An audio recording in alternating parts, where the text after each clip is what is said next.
While the survivors of this devastating quake may be considered the lucky ones, many are still yet to come to terms with the hard times ahead, as Koshi was alluding to, leaving many wondering just what is next for the residents of Christchurch. So with some answers now, we're joined on the couch by urban planner Professor Ed Blakely, who helped rebuild New Orleans after Hurricane Katrina, along with Morning Show GP Dr Ginny Mansberg.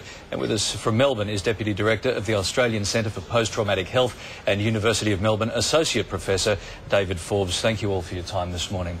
Ed, we'll start with you. You've assisted some of the world's largest natural disaster cleanups. What's the process for the city now?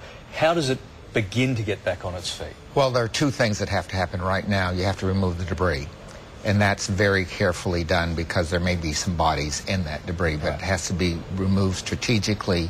The city have to be divided into cordons, and each of those areas debris is moved strategically for recycling and for reuse. And then the next thing is you have to begin the blockages, you know, getting the sewers, getting all that in operation. And then finally you have to get the economy back on its feet, because if you don't have a job, you can't do anything. Ed, just that initial clean-up you've seen from the air, that the devastation in Christchurch, how long till, you know, there is some clearance so they can get back on the roads, although the roads are buckled? I mean, well, you're talking yeah, we're talking months, but there can be ways you do this in shorter periods of time. One of the things that's very therapeutic is have the neighbors clean up the neighborhood. That will help everyone. That'll get them engaged. It'll help psychologically and so forth. The second thing is you go after strategic places. Where are the ships unloading? What roads do you have to do? The other roads will be closed for 3, 4, 5, 6 months. We're rebuilding the Bay Bridge now from the earthquake in 1989. So this is a long-term endeavor, but people need to know what's going to happen first, second, third, fourth, and I think that plan should come out within the month. Ginny, the list of medical problems now facing residents, I suspect, would be as long as it is scary. Absolutely. I mean, we've got the urgent things, which are the people who are, heaven forbid, still trapped in those buildings. We've got crush injuries. Apparently the intensive care units are overwhelmed in Christchurch and they've been flown out to other intensive cares. They're the most important ones, the urgent trauma. And of course there are a number of people, as we know, presented with heart attacks because the trauma does present an opportunity for a heart attack.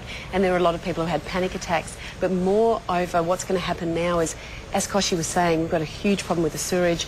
We don't have a lot of people with fresh running water. A lot of people still don't have power. Stick all of those things into the mix, and just everyday conditions like gastroenteritis, diarrhoea can become huge problems in these cities, and that becomes a really urgent problem right now. Okay, David, what are the emotional aftershocks that people can expect? Obviously, most people will be very distressed, but the responses will vary. For some people, it'll be fear and anxiety. For others, shock, disbelief or numbness.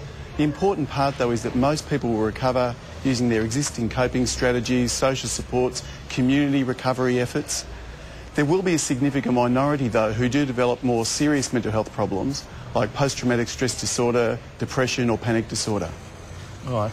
Ed, what are the lessons we've learned from history in rebuilding these towns? What are the mistakes that have been made that shouldn't be made again? Well, let's start with what happened that didn't happen.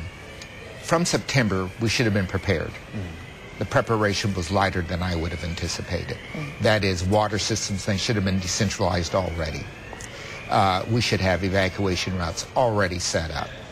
We should have warning systems already in place. So the first lesson is better preparation. The second lesson is having teams ready to go at the instant in every country, the recovery teams and so on. And the third lesson is any building that's over 50 years old needs to be rebuilt, redone, and that's a tough call, but it has to be done. California's done that. Japan's done that. We have to do it in New Zealand. Okay. Ed, thank you very much for your time this morning. Ginny, to you too, and also David in Melbourne. Thank you one and all.